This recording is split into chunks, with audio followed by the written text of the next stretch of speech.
이전은 진행되지 못했습니다. 그 이후로 이명박 박근혜 정권 때는 단 한 건의 공공기관 이전도 없었습니다. 이것이 주춤하고 있는 사이에 사실은 서울을 본사로 두고 있는 소위 말하는 공공기관들은 내려가지 않을 명분을, 지방으로 가지 않을 명분만을 찾으려고 노력하고 있는 것 같고, 그래서 사실 지금은 답보 상태에 있는 것으로 알고 있습니다. 제가 하나 예를 들어보겠습니다. 지난 노무현 정권 때 공공 이전이 진행되었던 남구의 문현 금융단지를 보시면 남구의 금융단지가 들어와서 도대체 부산에 무슨 도움이 되지? 라고 생각하실 수 있지만 금융단지가 이전함으로 인해서 그로 인한 효과들은 굉장히 많습니다. 일단 남구의 세수가 늘어났습니다. 네, 남구가 굉장히 세수가 늘어났고요. 그리고 그 공공기관 이전에 따라서 내려온 직원들이 다 어디에 소비를 하겠습니까? 주로 부산 진구에서 소비를 많이 하고 있습니다. 서면과 정보 카페거리 식당과 이런 인프라들을 이용하고 있고. 수상이 되고 있습니다. 매년 1000명이 없어지고 있어요. 옛날 우리가 알다시피 각 대학, 전국에 있는 교육대학 들어가기 참 힘들었습니다. 근데 지금은 알다시피 교육대학이 들어가기가 너무나 쉽습니다. 왜냐하면 선생님들이 임명이 안 되기 때문에 그렇습니다. 임명이 안 되기 때문에 교육대학 자체가 옛날처럼 좋은 대학이 아니라 지금은 옛날보다 조금 쉬운 대학이 된 것은 단지 우리 선생님들에 있는 임명 때문에 그렇습니다. 그래서 한마디로 우리 저출산과 연결되지 않나 싶습니다. 그래서 이게 앞으로 우리나라의 문제가 되고 우리나라 생산력을 감소시키는 하나의 근원이 되고 앞으로 새 문제가 되리라 싶습니다. 그 다음에 우리가 중장년층 일자리 감소입니다. 4차 산업이라든지 하면서 계속해서 우리가 주민들이 또 우리 자식들이 자녀들이 일자리가 없어서 지금은 백수도 옛날에 솔직히 우리가 백수도 하면 일자리 없으면 참 부끄러워 눈치 보여서 했는데 지금은 뜨뜻할 정도로 이렇게 아무렇지 않게 이렇게 생활을 보면서 참 어렵다 생각하고 지방대 학생수 감소입니다. 우리가 어제 우리 성심 쳤죠, 그죠? 성심 쳤는데 우리나라 수능이 1994년에 도입됐습니다. 그때는 군산 처음 할 때는 1차, 2차 했었고 95년에는 당시에 수능 인구가 78만 1000명이었습니다. 근데 어제 몇 명이었습니까? 50만. 재수생까지 합해서 50만쯤 되거든요. 대학 입학 정원은 49만 명이고 고3 학생이 47만 명입니다. 그럼 가만히 있으면 어떡하는 거예요? 그래서 저희가 이제 애가 있는데 막내 애들이 시험 쳤습니다. 밤날까지 게임 하더라고요, 그죠? 그래서 가니까 어차피 대학 가는데. 그래서 제가 그 말 듣고 아무 말도 안 했습니다. 그래서 그처럼 그것이 학생 수가 감소한 것은 다 어떤 저출산 불만도 있겠지만은 앞으로 우리 사회가 더 많지. 앞으로 20, 30년 앞으로 다가올 문제를 우리가 준비해 보려지 않나 싶습니다. 그 다음에 지역 핵심 기반 산업을 아까 우리 청장님이 하신 것처럼 진구에 옛날에 대학업이라든지 이런 우리 수공업이라든지 이런 공이 참 많았지만 지금 다 드랍이죠. 창원은 기계다, 거제는 조세다. 각 지역의 특성화했던 산업이 있었는데 지금 그런 게 다 없어졌습니다. 지역의 특성이 없어진 한번 보고 있죠. 그래서 앞으로는 지방 소비가 아니라 전국에 있는 지방이 다 없어지는 지방 공미를 시작할 것이다. 지금 그렇게 지금 보고 있습니다. 뭐 어떻게 해야 되겠습니까? 솔로몬이라든지 태생도 답이 없을 것 같습니다. 제가 봤을 때는 아무 답이 없이 그래서 다음 자선책은 공공기관 지방 이전 일단 우선이라도 이전을 통해서만이라도 지방 소멸, 지방 공멸이 최소화되는 하나의 어떤 단초는 되지 않을까 이걸 생각하고 있습니다. 이때 지도부 아다시피 79군데가 지방 감소 지정 현황입니다. 자기 오늘 10월달 발표한 거거든요. 10월달 발표했는데 부산에서 보면 이제 부산 동구, 서구, 영도구가 이렇게 지방 소멸되는 걸로 이렇게 되어 있습니다. 그래서 다 시골 대구이지만 부산도 멀지 않다 그렇게 볼 수 있겠고, 그래서 공공의 지방 이전은 국가의 균형 발전을 위해서 꼭 해야 된다. 아까 하면 서구 집중하는 사회적 문제를 많이 야기시키기 때문에 사회적 문제, 공감 문제 때문에 모든 문제를 해결하기 위해서는 공공기관 지방이전이 꼭 필요하다. 그리고 대한민국의 생존과 미래가 이릅니다. 아까 제일 처음에 제가 지도처럼 서울에만 모여서 대한민국의 서울에 집중되면 이건 우리나라 전체의 문제지 서울만 문제가 아니고 지방 문제가 아니라고 볼 수 있겠습니다. 그래서 국가 군인 발전은 시대적 사명이고 지방 분권을 위한 하나의 시발적으로 볼 수 있겠습니다. 그래서 우리가 2003년부터 제1차 공공기관 이전을 시작했습니다. 그래서 2007년부터 시작해서 2019년까지 153개 공공기관에 5만 1,000명이 세종시와 전국의 10개 혁신도시로 인정을 해왔습니다. 그리고 현재 서울시가 남아있는 데가 346개가 이전 대상 공공기관이 현재 지정되어 있는 상태입니다. 그래서 이것이 하루아주 빨리 지방으로 내려와서 이전돼야만이 된다. 근데 이런 공공기관 이전은 아까 우리 서울수 교수님 부장한 것처럼 노무현 정부에서 처음으로 시도했지, 그 다음에 이명박 정부라든지 박근혜 정부는 한 번도 어떤 것도 이에 대한 계획도 세우지 않고 언급을 하지 않고 있습니다. 효과는 인구 분산화가 제일 크겠죠. 그 다음에 아까 부산의 문해는 금융단지공을 해서 지역경제 살린 것처럼 지역경제 살리고 국가 그런 발전이 하는데 갑자기 제 배가 나와 있네요. 지금 제가 점심 먹을 때 되고 가운데 거는 제 몇 년 전의 사진입니다. 믿거나 말거나. 제가 이렇게 한 것은 우리 몸도 마찬가지잖아요. 저렇게 가운데 집중되어 있으면 여러 가지 몸이라든지 몸이 안 좋고 여러 가지 안 좋은 거 발생하잖아요. 그죠? 이걸 어떻게 지방도 우리 몸에 있는 지방도 이렇게 골고루 분산해야만이 그것을 잘 활용하고 건강할 수 있다. 그래서 지방을 저렇게 한 번도 모아놓으면 되지 않다. 이 생각, 그런 의미에서 제가 사진을 하나 발췌해 왔습니다. 그럼 앞으로 어떻게 해야 되냐, 과제는 우리나라 국가균형발전 특별법이 있습니다. 88조가 있는데 여기에는 우리가 해야 된다가 아니라 할 수 있다라는 강제 규정이 없습니다. 그래서 무슨 말이냐면 앞으로 우리가 346개의 공공기관 이전해야 되는데 무조건 해야 된다는 게 아니고 할 수 있다라는 얘기가 있기 때문에 다음 정부에서도 어떻게 안 해도 한 문제는 없습니다. 강력한 강제 규정이 되어야만이 좀 더 접근하지 않을까 생각하고 있습니다. 그리고 이전할 때 권력별로 공공기관의 몇 개 총수라든지 낙후도 인구 감소율을 감안해서 해야 된다. 우리가 보면 실제 강원도 같은 경우는 인구가 많이 좀 증가했습니다. 최근에. 참 무서운 이야기가 공공기관 이전을 하기 전에 요새 태백시에 가보면 현수막이 많이 걸려있습니다. 태백산 가보시면.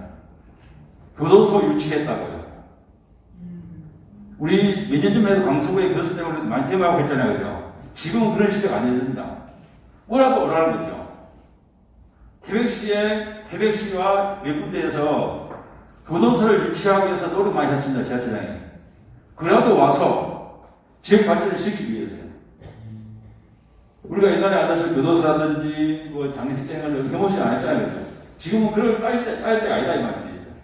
그만큼 지금 지방에는 여러 가지 인구 문제가 심각한 상태가 되어 있습니다. 그래서 또 실제 우리 1차 공공기관에는 조금 이런 적재적소의 배치가 좀 안 됐습니다. 그냥 나눠먹기식으로 좀 되어 있는 상태인데 이것이 조금 지역에 맞게 적재적소에 해주시면 좋겠다. 그러니까 지금 준비해도 앞에도 우리가 2007년에 시작해서 거의 한 5년 이상 걸렸습니다. 그래서 제가 이제 문재인 정부에서도 조금 이런 걸 연구해 준비했으면 좋겠는데 지난달에 2달 전에 우리 김부겸 총리께서 좀 어렵다는 난감한 쪽으로 이해하시는데 조금 그거에 좀 유감을 생각하고 있습니다. 지금 준비해도 다음 정부 또는 차기 다다음 정부에서 할 수 있는 5년 최소한 5년 이상 걸리는데 지금은 최소한 준비했어야 되는데 그것은 좀 안 되게 유감해 볼 수 있고 건강한 대한민국과 다 함께 잘 사는 대한민국을 위해서는 공공기관 이전이 해답이다 이렇게 말할 수 있겠습니다. 감사합니다.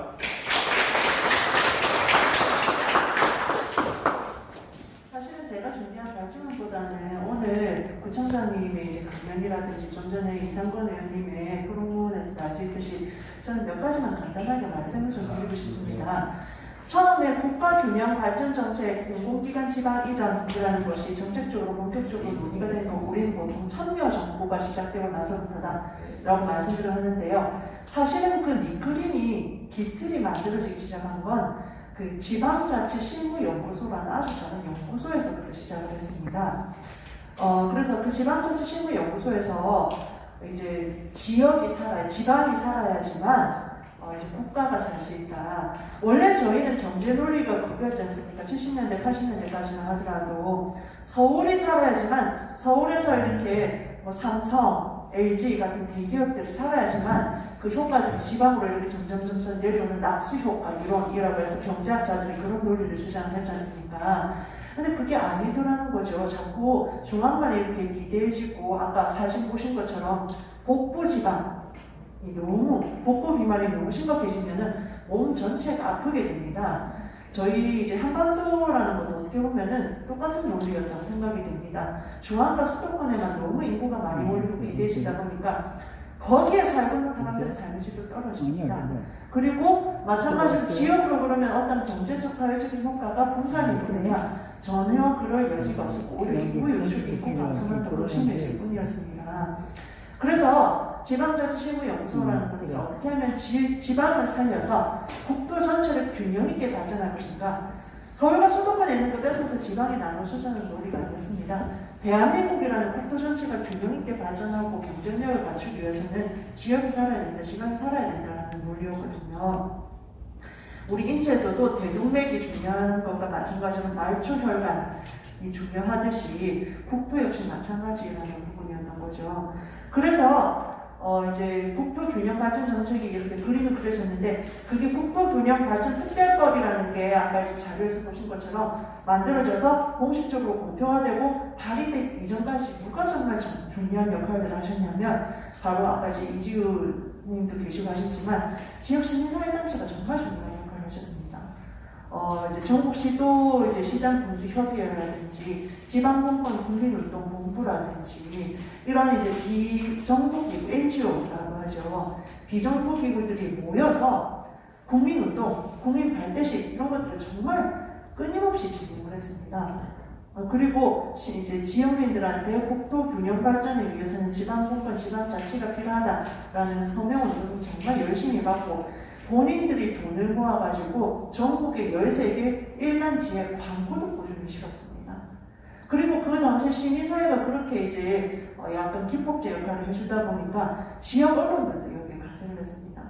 그래서 그 당시 부산의보 국제신문도 정말 이 국가균형발전과 관련해가지고 선거가 있기 1년 전부터 기획기사를 엄청나게 많이 다뤘습니다.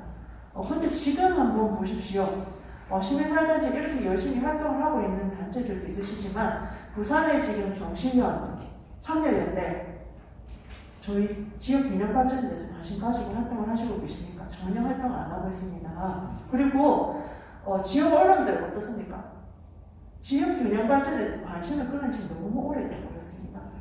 사실 지역의 시민사회단체 제3섹터 영역에서 지역 균형 발전, 국토 균형 발전의 목소리를 더 이상 내지 않는데 왜 중앙에서 그걸 수용을 해줄 수가 있겠습니까? 그런 부분에 대해서 저는 지금 너무 안타까운 현실이다라는 그런 생각을 많이 하고 있습니다. 그래서 오늘 여기 오신 분들만이라도 예전에 이제 국토균형발전정책이 특별법으로 만들어져서 통과가 되고 특별회계, 균특회계까지 만들어졌잖아요. 균형발전 특별회계까지 만들어지고 그리고 공공기관의 지방이전 사실 우리 한반도의 역사상 그렇게 엄청난 공공기관 지방 이전 사례는 전무후무한 사건이었다고 생각이 됩니다. 그런 것들이 가능했던 건 결국 시민사회의 힘에서부터 출발을 했다. 시민사회 목소리가 결집이 되어야지만 이제 언론도 관심을 가지게 되고 그리고 이제 지방정부와 지방의회로부터 결집이 되어서 그게 중앙으로까지 올라갈 수 있는 부분이 이제 시민사회에서 역할을 하지 않으면 결국 이 운동은 성공할 수가 없다라는 부분을 강조를 드리고 싶습니다. 그리고 아까 이제 공공기관이 이전을 해야 된다라고 했는데 제가 한번 질문을 드려볼게요. 공공기관은 왜 지방으로 이전을 해야 된다고 생각을 하십니까? 아까 부총장님께서 이제 세수가 엄청나게 높아진다. 네, 그것도 아주 중요한 거고요. 또 왜 필요할까요? 지금 수도권이나 서울에서 포화 상태이기 때문에 네. 인구 분산 효과도 있고 인구 분산. 예, 맞습니다. 부산도 아까 오셨죠, 지도에서 영도, 구서구, 동구 인구 소멸 위기 지역 선고가 됐거든요. 그래서 인구 절벽이라는 게 정말 우리 부산 사람들에게 현실로 다가오고 있습니다. 그런데 공공기관 이전이 시민사회, 시민분들로부터 이렇게 한 목소리가 되기 위해서는 아까 부총장님이 아주 좋은 말씀하셨어요. 결국 내 삶의 문제가 돼야 되거든요. 나와 직결된 문제가 돼야지만 부산 시민들도 관심을 가지게 되거든요. 근데 지금 사실은 이제 우리 여기 어머님, 아버님들, 자제분들이 4년제 대학 나와가지고 부산에서 일한다고 말하는 게 자랑스러우시겠습니까? 우리 아들, 우리 딸내미 대학 졸업해가지고 서울에 가서 일하고 있다는 게 자랑스러우시겠습니까? 당연히 서울에 가서 일한다고 말씀하시는 게 더 좋으시거든요.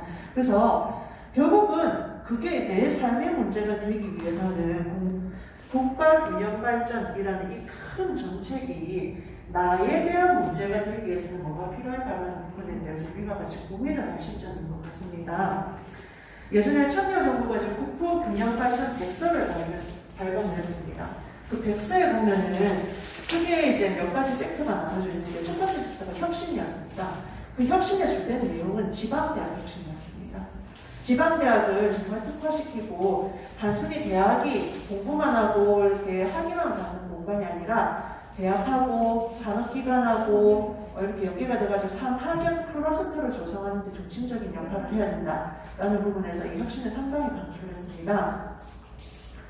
그리고 그런 대학이 살아야지만 지방이 소멸하지 않는다라는 부분도 강조를 했었고요. 두 번째가 균형 발전이었는데 균형 발전의 모토가 혁신적인 가치가 그거였습니다. 내 발전, 내 생각 발전이었습니다. 서울에서 내려준다고 해서 지방이 잘 사는 게 아니라 우리 안에서, 부산 안에서 건강하고 튼튼한 먹거리도 발굴하고 생태계도 만들고 해야 되는데 그거 못하면 나중에 우리 독자적으로 생존하기 힘들다라는 부분입니다. 그래서 내발적인 발전 상당히 중요하다. 그리고 세 번째가 공간이었습니다. 이 공간이 이제 신행정수도 조성하고 공공기관 지방 이전하고 그리고 다핵 연계형 국토 구조라고 해서 곳곳에 중요한 아까 이제 그 윤은태 님께서도 말씀해 주셨지만 곳곳에 중요한 기관을 이전해야지만 같이 이렇게 연대해서 잘 살아갈 수 있는 네트워크가 만들어질 수 있다는 부분이었고요. 마지막으로 삶의 질이었습니다. 저는 이 부분에서 상당히 좀 강조를 하고 싶은데 결국은 내 삶의 질을 높이기 위해서 공공기관 지방 이전 국토균형 발전이라는 게 필요하다라는 논리가 우리 안에서 만들어져야 된다고 생각합니다. 그리고 그게 우리 그 이지우 위원장님을 비롯해서 그 이제 다양한 분들께서 좀 만들어 주셔야 될 것 같아요. 공공기관이 지방으로 이전이 되면 부산 시민들의 삶의 질이 어떻게 바뀔 것인가 라는 부분에 대해서 이런 좋은 자리도 많이 만들어 주시고 시민 여론조사, 설문조사도 많이 해주시고 하셔서 거기에 대한 의제를, 아젠다를 만들어 주셔서 오히려 역으로 참여연대 경실련 그리고 부산일보 국제신문에 제안을 해주시면 정말 좋을 것 같아요. 이봐라, 부산 시민들이 생각하는 삶의 질이나 이런 거고 이 삶의 질은 공공기관 지방 이전을 통해서 이렇게 만들어질 수 있다. 그래서 우리가 같이 힘을 모아서 연대를 해야 된다라는 여론을 형성해 주시는 중심적인 역할을 좀 해주시면 좋을 것 같습니다. 그리고 사실은 이제 아까 불경 메가시티 말씀해 주셨는데요.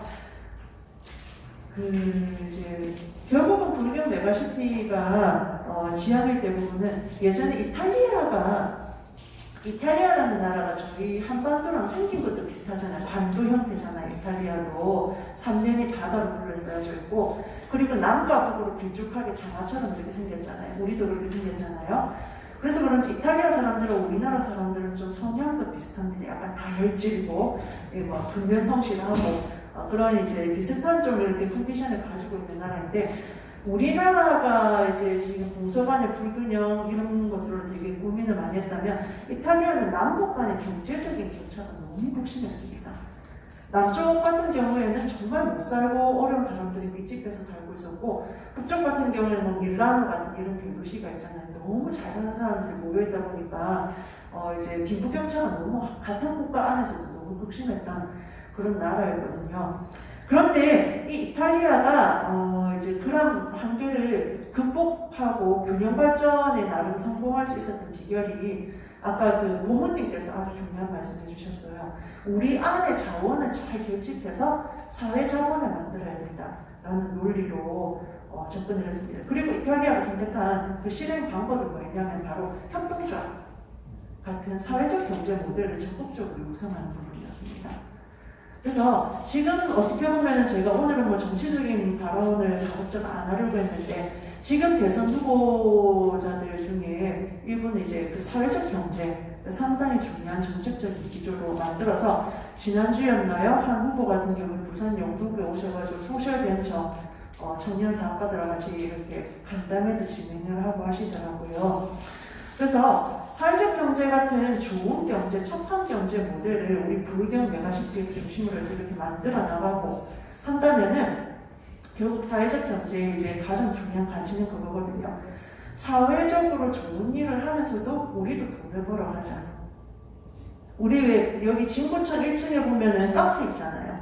그 카페에 혹시 유심히 보신 분들은 아실 거예요. 부산 진구 자활센터에서 이렇게 운영을 하는 거잖아요.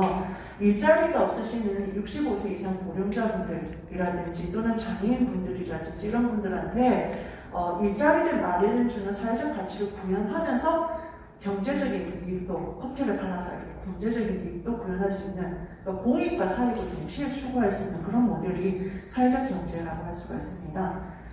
저는 개인적으로는 지금 우리 지방이 살아갈 수 있는 방향은 그런 부분인 것 같습니다. 사회적인 가치도 구현을 하고 그리고 우리 안에서의 독자적인 먹거리, 비즈니스 모델, 수익도 창출할 수 있는 그런 사회적인 경제를 적극적으로 좀 이렇게 유포하고 한다면 이 공공기관 지방 이전이나 국가 균형 발전이라는 이 큰 정책적 틀이 좀 더 우리 지역민들한테 내 삶의 문제를 다가오지 않을까.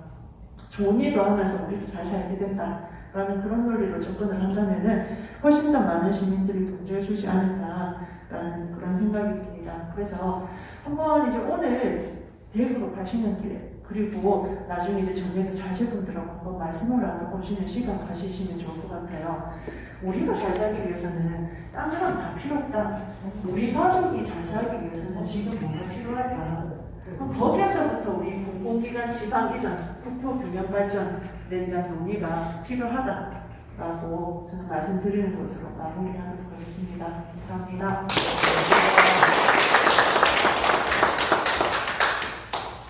네, 이제부터는 이상권 소장님, 박선미 박사님 이렇게 진행하시고 토론 질의응답하는 시간 갖도록 하겠습니다.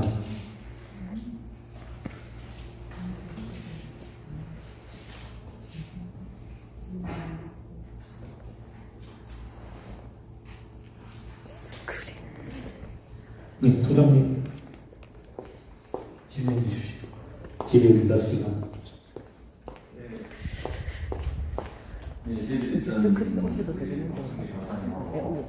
박선미 박사님이 전공이 인디오에서 박사를 공부하시고 언론사에 있었습니다. 언론사에서 언론하고 박사를 공부하셨기 때문에 인디오가 사회경제 쪽에 많았다. 해바가 제일 가지고 있습니다. 해바가 제일 가지고 아까 말처럼 국토 발전에 중요하기 때문에 그때도 최근에 이쪽 상대에서 NGO 박사로 했습니다. 지리이기 때문에 궁금한 사항이 있으면 간단하게 얘기해 주시면 많은 건 아는 대로 보는 걸로 이렇게 하시도록 하겠습니다. 의무 강의가 완벽해서 지금 할 게 없나요? 네. 그럼 이것으로 제대로 마무리를 하고 되겠습니까? 예. 이대지 의장님. 마이크를 좀 주시죠. 예.